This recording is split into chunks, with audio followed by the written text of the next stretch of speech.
When we last saw Joseph, he had come face to face with the brothers who betrayed him. He heard them express regret for what they had done, but he didn't reveal his identity yet. Instead, he sent them home with food and commanded them to return with Benjamin, his youngest brother. Over the next several chapters, Joseph tested his brothers. When Benjamin was threatened with slavery, Judah, the brother who had suggested selling Joseph before, offered to take Benjamin's place. Joseph then revealed who he was and brought his father and the rest of the family to Egypt. If you haven't read Joseph's story in a while, take some time to do it. I cannot do justice in a brief devotional, or 5. By Genesis 50, Joseph's father Jacob has died.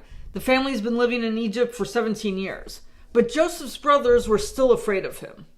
They apparently believed that Joseph had cared for them only because their father was alive.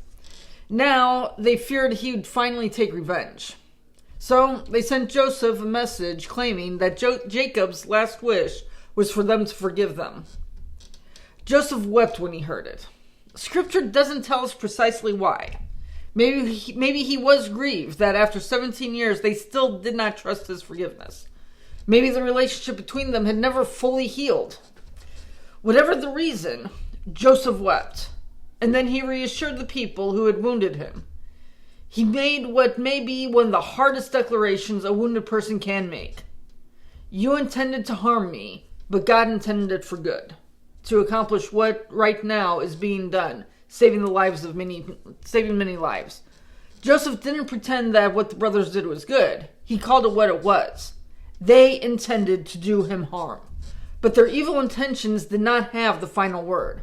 God remained at work, preserving Joseph's family and saving many lives. We often focus on Joseph's forgiveness in this passage, and forgiveness is certainly part of it. But I think that the thread that runs through Joseph's entire story is what we heard back in Genesis 39. The Lord was with Joseph. Now it's 40 years later. Joseph can look back and recognize that it was true. God had been with him in Potiphar's house. God had been with him in prison. God had been with him when he was forgotten.